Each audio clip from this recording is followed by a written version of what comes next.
নমস্কাৰ, মোৰ নাম শ্ৰী মৌচুম চন্দল। মই এটা নতুন ভিডিঅ' এটা টপিক লৈ আহিছোঁ।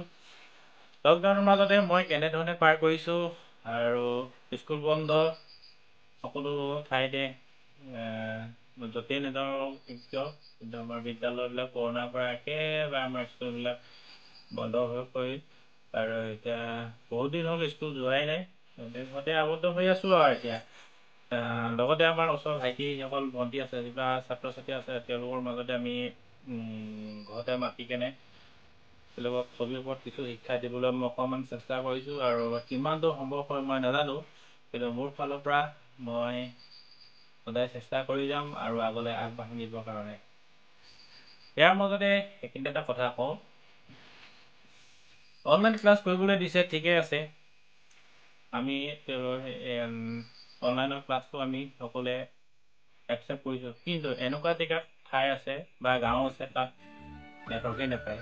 নেটৱৰ্ক নোপোৱা ঠাইডোখৰত কি কৰিব সেই ছাত্ৰ ছাত্ৰীসকলে, বা নেটৱৰ্ক নোপোৱা ঠাইটো সেইটো বাদেই দিছোঁ, মোবাইল যিসকল কিনিব পৰা ক্ষমতা নাই তেওঁলোকে কেনেকৈ পাৰ কৰিব? না কাৰোবাৰ ওচৰৰে হেল্পাৰ হিচাপেও নাই, ওচৰৰ পৰা সহায় সুবিধা ল'ম বুলি ক'লে তেনেকুৱা নাই। তেনেকুৱা ল'ৰা ছোৱালীক যদি অনলাইন ক্লাছ কৰিবও কয়, তেনেহ'লে আমি কেনেধৰণে আমি আগবাঢ়ি নাপাম? ইমানখিনি সমস্যা থকাৰ মাজতেও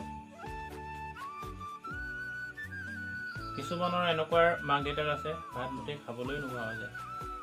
সেই ভাত মুঠি খাব নোহোৱা দুখতে কিছুমান মোবাইল কিনি দিব নোৱাৰা হৈ যায়। কিছু সময় ছাত্ৰ ছাত্ৰীয়ে আগবাঢ়িবলৈ বহুত মন, কিন্তু সেই আধাতে পাঠ্যপুথি সামৰি শেষ কৰি দিবলগীয়া হয় এই আৰ্থিক দুৰ্বলতাৰ কাৰণে। আৰু মই গৈ কিনে যিমানখিনি পাৰিছোঁ তেওঁলোকৰ অকণমান কাৰোবাৰ এতিয়া প্ৰতিভা আছে, সেই প্ৰতিভা কাৰোবাৰ ছবি আঁকি ভাল পায়, কোনোবাই কিবা কৰি ভাল পায়, তেওঁলোকক মই নিজৰ ফালৰ পৰা যিমানখিনি পাৰিছোঁ অকণমান তেওঁলোকক গৈ কিনে মই কাষত থিয় হৈছোঁ আৰু উলিয়াই আনিছোঁ। মই গাঁৱৰ ভূঞে যিসকল ছাত্ৰ ছাত্ৰী আছে তেওঁলোকক যিমানখিনি পাৰিছোঁ মই মনোবল বৃদ্ধি কৰি দিছোঁ, যাতে ভাগৰি নপৰিবা। এনেকৈ ধৰণে যদি ভাগৰি পৰা আগলৈ কেনেকৈ আগবাঢ়ি যাব, পঢ়াটো যি হ'ল আৰু, কিন্তু কিবা এটা কৰিব লাগিব এদিন এটা সময়ত। সেইবিলাক লৈ মনোভাৱবিলাক লৈ কিনে তেওঁলোকক অকণমান মই যিমানখিনি পাৰিছোঁ চেষ্টা কৰিছোঁ আৰু নাজানো মই কিমানখিনি পাৰিম, আৰু নিজৰ চেষ্টাটো সদায় অব্যাহত ৰাখিছোঁ আৰু কামবিলাক কৰিবলৈ সদায় চেষ্টা কৰিম। আৰু লগতে মই এই লকডাউনত কি কৰিছোঁ এটা ভিডিঅ' এটা আপোনাক দেখাবলৈ চেষ্টা কৰিছোঁ।